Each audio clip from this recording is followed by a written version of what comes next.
Hi, I'm Lynda Downing, and this is my mini case study for AEP 880, which is Module 7, Family Involvement.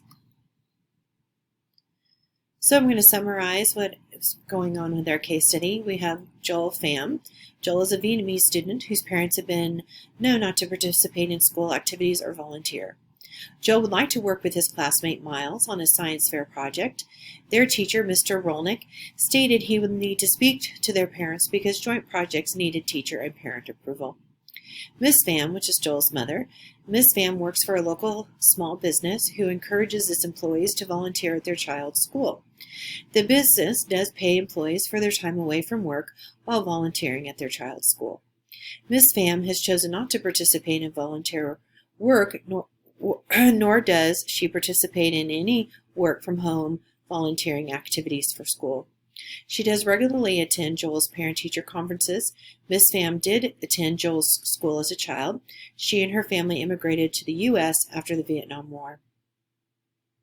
Mr. Pham, Joel's father, Mr. Pham does regularly attend Joel's parent-teacher conferences. However, he does not volunteer at school, nor does he participate in any work from home volunteering activities. Mr. Rolnick called and spoke with Mr. Pham and Joel about Joel and Miles working together on a science project. Mr. Rolnick wanted Mr. Pham to come to school and discuss a plan for the boys working together. Mr. Pham stated he would speak with Joel at home instead. He and his family immigrated to the U.S. after the Vietnam War. He also attended the same school as a child. Mr. Rolnick is the classroom teacher who has tried to provide multiple volunteer opportunities for parents. He is frustrated with Joel's parents, Mr. and Mrs. Pham, who he feels are not interested in their child's education because they do not participate in school activities. He states he has reached out to them many times, but nothing has changed. He tried to set up a meeting with Mr. Pham about Joel's science fair project. However, Mr. Pham did not choose to come to school to discuss the boys' projects. Mr. Rolnick spoke with Miss Smith about the Phams, who have had some additional information, and she had some additional information about the Phams and their experiences at school. Miss Smith, she discussed the Pham family with Mr. Rolnick. She pointed out that both parents attended the school after they immigrated to the U.S. as children after the Vietnam War. The school was not welcoming, and both of Joel's parents had a bad experience. She informed Mr. Rolnick he needed to consider barriers that impeded families from participating in school activities and or volunteering. She also stated he would need to reflect on how he approached the Pham family. He could be approaching Joel's parents in the way that reminds them of their time at school. This left Mr. Rolnick wondering what he could do to remedy the situation. So let's talk about barriers. Mr. Rolnick provided various opportunities for students' parents to volunteer, but Mr. and Mrs. Pham did not volunteer in these ways. So let's talk about some barriers that may be stopping the Pham family from doing that. First, we have past experience. Family members' prior experience with school also has a significant impact on how willing they are to trust school staff members and become involved in their child's schooling. Then we have number 2, poor communication.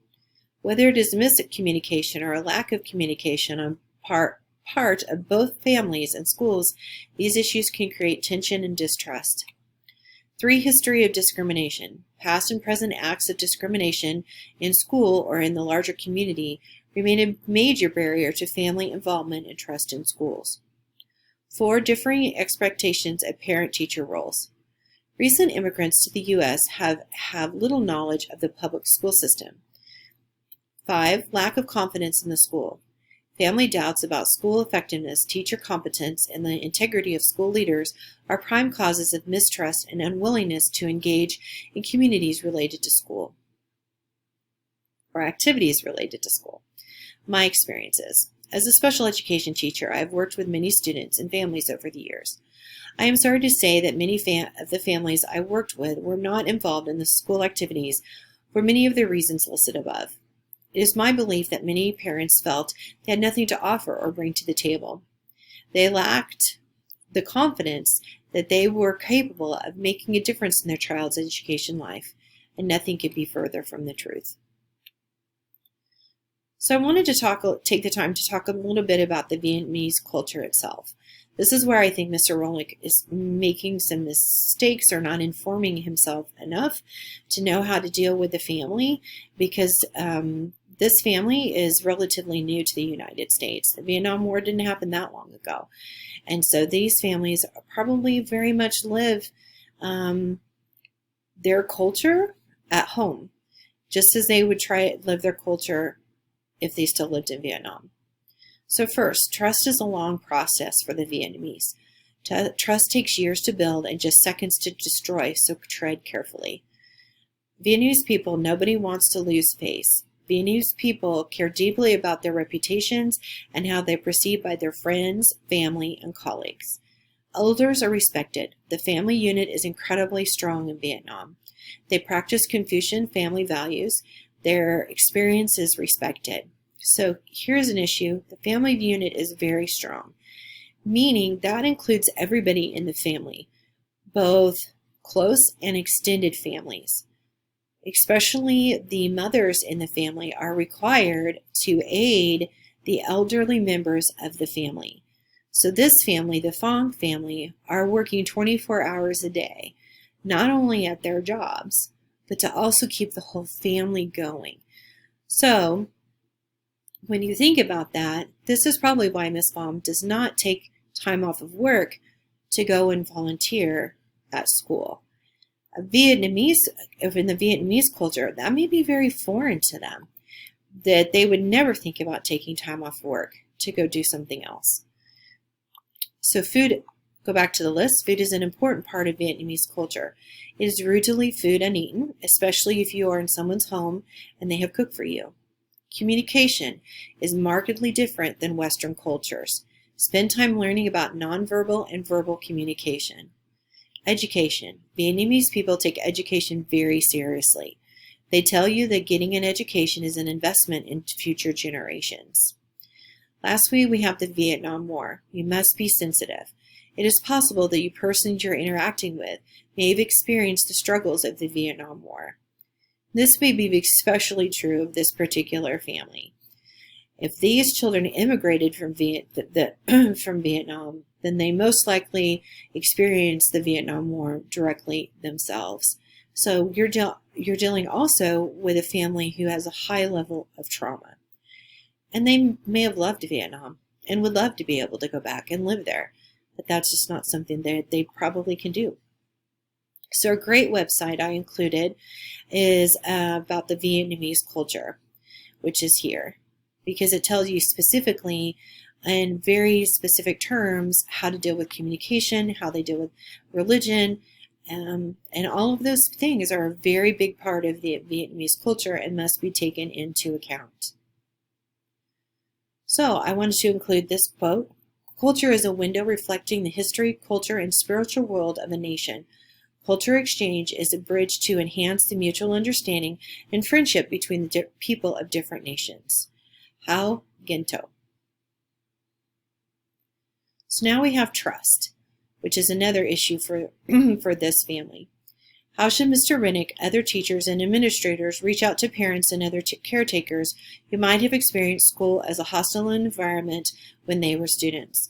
First, begin relationships on a positive note. Teachers must first contacts with family members are positive. Notes or positive phone calls. Demonstrate to families that school is interested in and values their child. Two, improve school-family communication. Too often, school-home communication is only one way, with schools determining what information parents need and sending it to them. 3, demonstrate that you care. Knowing that principals, teachers, and other staff have their child's best interests at heart is critical to families developing trust in schools. 4, show respect for all families and their culture. Spend time learning about different cultures and communicate and build trust. Know your audience.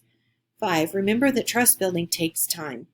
Families whose past encounters with the school or community have been negative have no reason to expect things to be different now.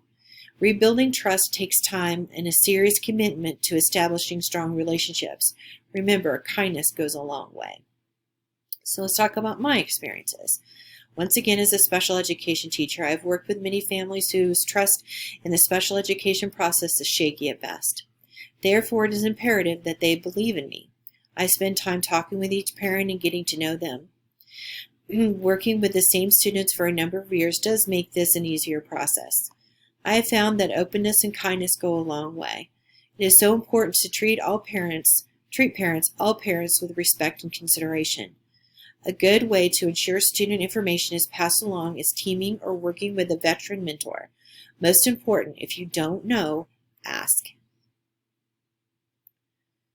So let's talk about some strategies that Mr. Rolnick could use to help improve his relationship with the Pham family. Mr. Rolnick appeared to assume, because he didn't take advantage of the family involvement opportunities he created, that Mr. and Mrs. Pham were disinterested in their son's education, which probably could be nothing from the truth, further from the truth. 1. Collaborate with families on ways to be involved. Communicating with families and asking them how they should like to be involved and how the school can facilitate that is an essential part of developing true family-school collaborations. 2. Communicate with families in person. In some cultures, notes sent from home from the school are regarded as too impersonal and may be interpreted as genuine, may not be interpreted as genuine invitations for parents to participate. 3. Recognize diverse family structures. School personnel often regard mothers as the primary caregivers in their family, and therefore direct most communications about a child's school performance to his or her mother, which may be off-putting to the family. Provide opportunities for meaningful involvement. Studies have shown that family members are generally more interested in activities that are connected to their child's learning, such as reading and math. Which I think would also, this is a point I wanted to make, that I think Mr. Rolnick needs to take time thinking about how he has these parents volunteer. As a parent, I don't think I'd want to go and spend time reshelving books on the library shelves or redoing bulletin boards. And I don't think my mother would have liked that either. I think she would have felt that that's not her responsibility. If you wanted a parent to come in and volunteer and help students, listen to them read, practice math facts, those sort of things that have some sort of direct way of helping a child's performance in a very hands-on approach, I think you might have more parents that are willing to volunteer. And 5, design assignments that build on families' funds of knowledge. Families offer a wealth of knowledge that can contribute to the curriculum. My experiences. As a special education teacher, I've struggled with some parents to be more involved in their child's educational life. Due to confidentiality, I do not ask parents to volunteer in my room or program. However, I have asked parents to sign daily behavior logs or daily assignment sheets. Most parents have been very receptive, but others are not so receptive. I try to take each case as it is. As a veteran teacher, I've learned that you have to take people where they are. There is no reason to further alienate them or add to their stressful life. That will only come back to bite me when I absolutely need them to attend their child's IEP meeting. So I have learned you have to pick your battles. So this is my big concept or my takeaway from my presentation. We need to help students and parents cherish and preserve the ethnic and cultural diversity that nourishes and strengthens this community and this nation. Cesar Chavez. I used this in my first presentation, and I used it in my last because I think it's the best quote that I could find that deals with cultural diversity, and doesn't hurt to say it again. So here's a few references that I used in my presentation. So thanks for taking the time to listen, and thanks for participating with me in class.